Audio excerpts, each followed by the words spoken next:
Know this about getting things done when you're not motivated.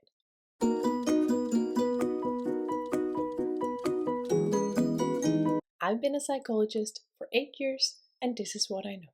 I know a lot about psychology and behavior, and I work with treatment of psychological conditions for over 8 years.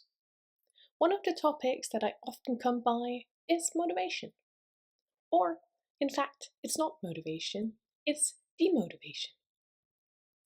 A lot of my clients will ask to be referred for a psychologist or psychological assistance due to feeling unmotivated or lacking motivation.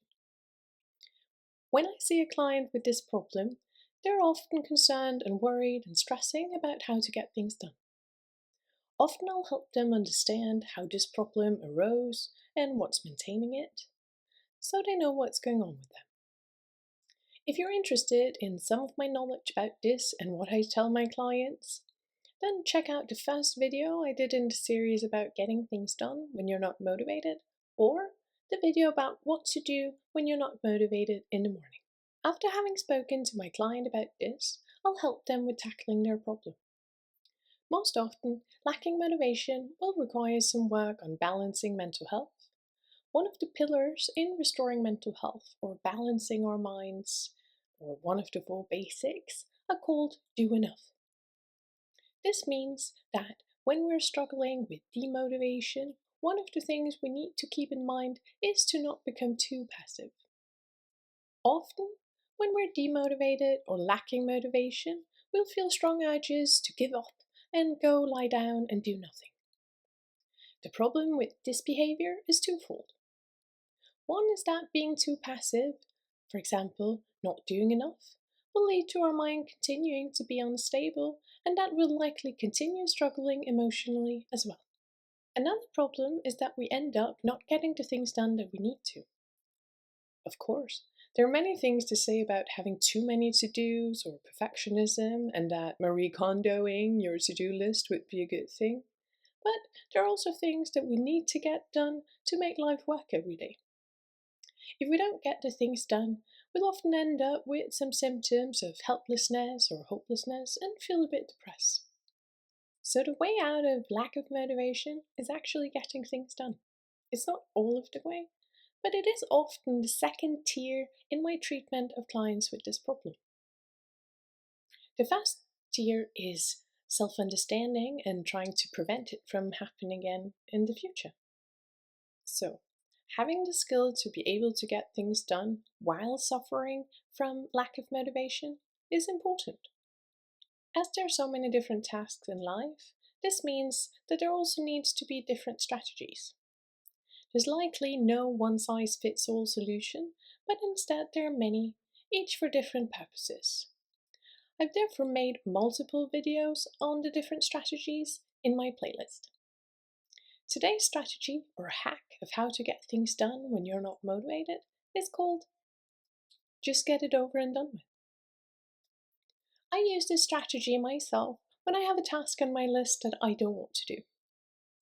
With tasks on my list, there are always some that I don't mind, and often 1 or 2 that I really don't want to do. Like one of those tasks where I wish it would just disappear and I could just pay someone to have it magically fixed. Most often, I don't have that option to have others to do it for me. If I had, I would have probably asked them so I could focus on tasks that I was more motivated to do.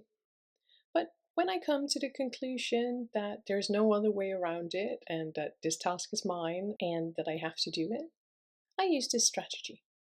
Just get it over and done with. What it means is that instead of delaying the task, I do that first thing. Most often, when we have an undesirable task on our list, we'll tend to start with other tasks before it. That's pretty normal, that we try to ignore the task and hope that we'll somehow magically feel more inclined to do it after we've done other tasks. Maybe this works for some, that they can pick up momentum by doing other tasks first. But sadly, this is not what happens for me.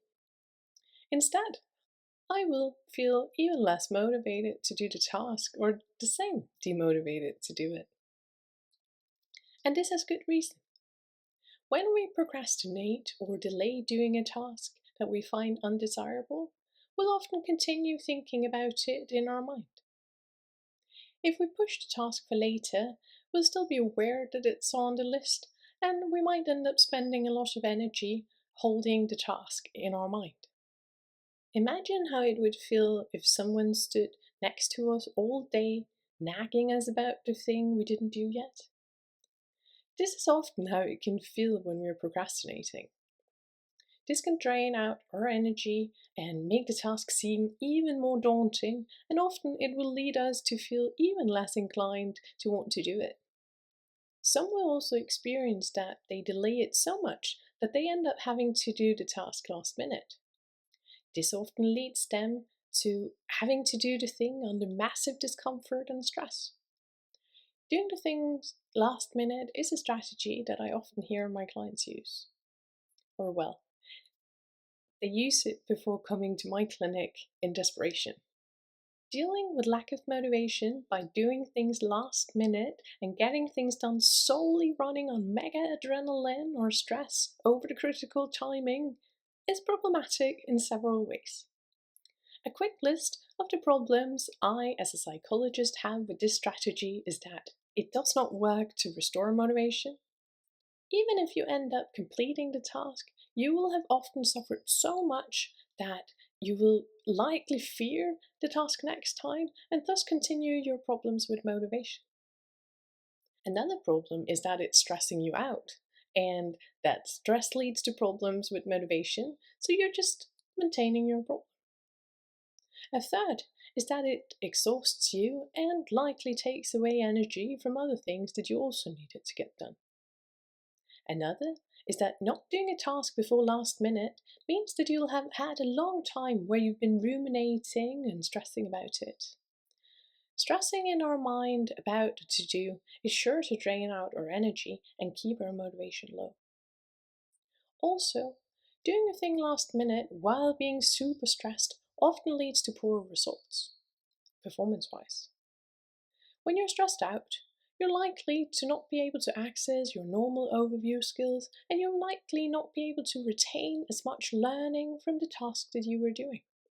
So, for example, doing homework this way is a bad idea if you hope to be able to retain some of the information or learning you'll come by while doing the assignment. Lastly, I often see that doing things the last minute leads my clients to sometimes think that they're not able to concentrate or do things without being super stressed or on an adrenaline rush. They'll start to believe that they cannot get themselves to concentrate or perform without being in this stressful state. This can make them feel quite powerless and bad. My problem with this is that it's wrong. It's not true that we can concentrate better when we're stressed. But as with many other things, if we believe it to be true, then it feels like it's true. If we believe that we cannot do without being stressed out by it being the last minute, then we won't test it out, or we won't try to get ourselves to do it earlier. And then we end up sticking to the habit of delaying things, causing us so much pain. So after this rant of why you should not leave a hard task to the last minute, let's take a look at the strategy that I suggest. Just get it over and done with. Instead of trying to do other things first, or delaying or otherwise postponing, then just get it done. This means that when I have a horrible task that I feel like I have motivation level 0 to do, then I'll do that task first. I'll look at my list and find the worst thing and do that as early in the day as possible. I know that it won't be easier later, and that I'll often end up hurting myself if I carry the nagging of that task with me. So I try to get it out of the way as soon as possible. I'll tell myself, just get it over and done with, and then I start. I don't try to motivate myself or attempt to convince myself that the task is okay. No. Instead, I admit that this is the shittiest task and that I should do that first because it is the worst. Just get it over and done with. I know that when the task is completed, that I'll feel relieved, or at least it will be off my list. I don't want the worst thing on my list to follow me any longer than it has to. I've used this phrase or strategy, just get it over and done with, since my early teens, to admit that it is what it is and to just get it over and done with. I have in the recent years come by a book that describes the same.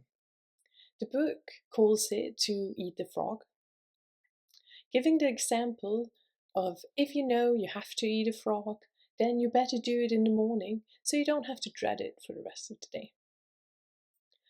I find a lot of self-care in this skill, that I'm helping myself deal with something hard by getting it out of the way so it's not hurting me more than it has to. Other than being a strategy where I feel that I'm doing something good for myself, I also find that it helps getting things done. It helps remove the consequences we face when delaying or leaving things to the last minute, but it also helps with starting a task. Using the strategy of a phrase, just get it over and done with, where we know that we need to think of the worst thing and start there, gives us a plan. Having a clear plan or strategy can help us not start with analyzing or spending time with our thoughts as an attempt to self-motivate or get started. Having a plan that lets us know exactly what to do helps us not fall into the hole of thinking. It helps us just start, and we know what to start with. And when we've done it a few times, we'll be able to remind ourselves of the feelings we'll get when it's over and done with. We can then use the looking forward to the relief of job done, because we know it will happen sooner than later when we start with the worst one. I don't think that I'll ever get motivated to do boring or very hard tasks, but luckily I know that this strategy can help me get it done anyways. What are your thoughts on this strategy? Have you tried it? I think this is all we had time for. What was your takeaway from today's video? As always, feel free to take away the information you can use, if any, and leave the rest. Hopefully you found that today's topic made sense and I didn't waste your time. Please subscribe or like this video so my channel can grow. Take care and see you for the next one.